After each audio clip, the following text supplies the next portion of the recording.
My name is Minister David Person, and today I will be talking to you from the book Spiritual Leadership, Chapter 6 by J. Oswald Saunders. Chapter 6 is entitled Insights of Leadership from the Apostle Paul.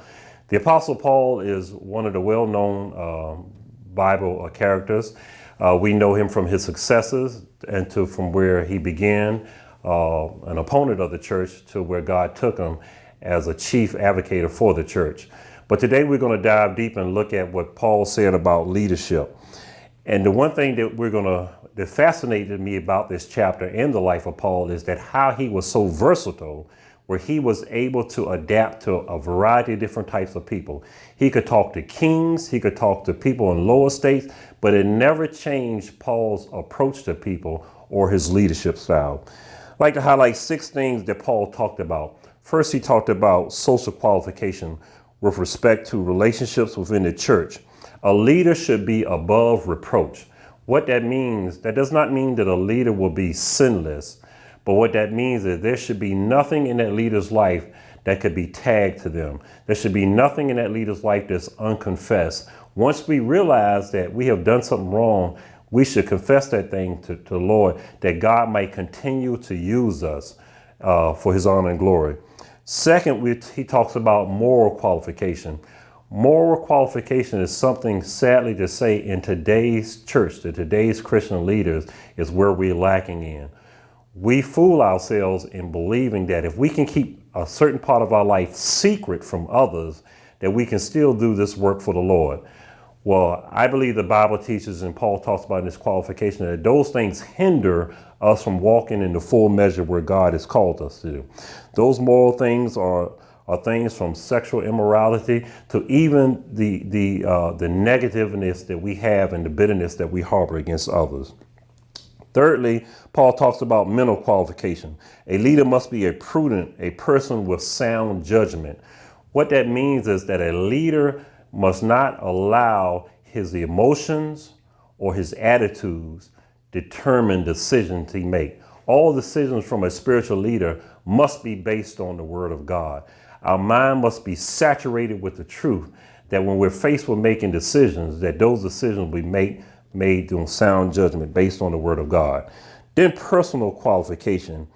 I think the author said that if you would rather pick a fight than solve a problem, do not consider leading the church. What that means is our attitude must be always to live peaceably with all men. Our character, our personality must embody that. People must see us as personal type people. Sadly, one of the things that are said in many churches and in the Christian community, that leaders are not personal. Sometimes we act like we're above the people whom we serve, and we know that's not how Christ was, nor was that how the Apostle Paul was. Then there's domestic qualification. Not every leader is married, but most leaders find themselves married. And what that means, if we have a family, the Bible teaches us that we must learn to rule our own household well. Sadly to say, just like in the early church and today, many church leaders or Christian leaders are out doing so many great things in the world, but yet in their own homes, their own children and their spouses are going astray. I believe the Bible teaches, and Paul let us know, that our first ministry is at home. We must rule our own household well. And then finally, he talks about spiritual maturity. Most of us, when we give our life to the Lord, I can even remember myself where I had such a zeal for Christ that I wanted to take on the world. But what God quickly revealed to me, and as this chapter talked, that spiritual leadership should not be put in the hands of a novice. Why? Because I have not fully grown or matured in the things of God. We must be spiritually mature, rooted, grounded in the word of God. Again, not to be carried away by every sound wind of doctrine, but to stand firm on the promises of God. So Paul, the chapter left us with a question that I would like to leave with you, all of us, to answer. How would you describe the level of Christ-centered ambition in your life? And in what areas does it express itself more clearly? If I can summarize that for you, how would you describe? What's your motivation? Is Christ your ambition, or do you have selfish ambition?